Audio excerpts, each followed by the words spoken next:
ബഹ്റൈനിൽ നിന്ന് പ്രവാസികൾ നാട്ടിലേക്ക് അയക്കുന്ന പണത്തിന് 2% നികുതി ഏർപ്പെടുത്തില്ല. ഇത് സംബന്ധിച്ച നിർദ്ദേശം ബഹ്റൈൻ ഷൂറ കൗൺസിൽ തള്ളി.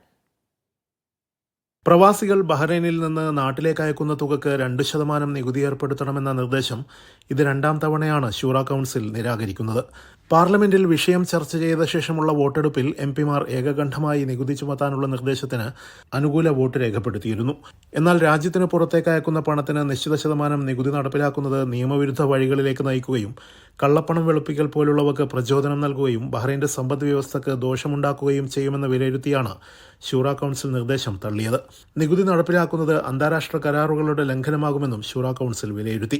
പ്രവാസികൾ സ്വദേശത്തേക്ക് അയക്കുന്ന തുകയ്ക്ക് നികുതി ചുമത്തണമെന്ന് കഴിഞ്ഞ വർഷവും പാർലമെന്റിൽ എംപിമാർ ഏകകണ്ഠേന ആവശ്യപ്പെട്ടിരുന്നു. എന്നാൽ ഷൂറ കൗൺസിൽ നിർദ്ദേശം തള്ളിയതോടെ ഇത് നടപ്പിലായിരുന്നില്ല. നികുതി ചുമത്താനുള്ള നിർദ്ദേശം നിരസിക്കുവാൻ ഈ വർഷവും ഷൂറ കൗൺസിൽ തീരുമാനമെടുത്തത് പ്രവാസികൾക്ക് ആശ്വാസകരമാകും. Siraj Pallikkara, media 1, Bahrain.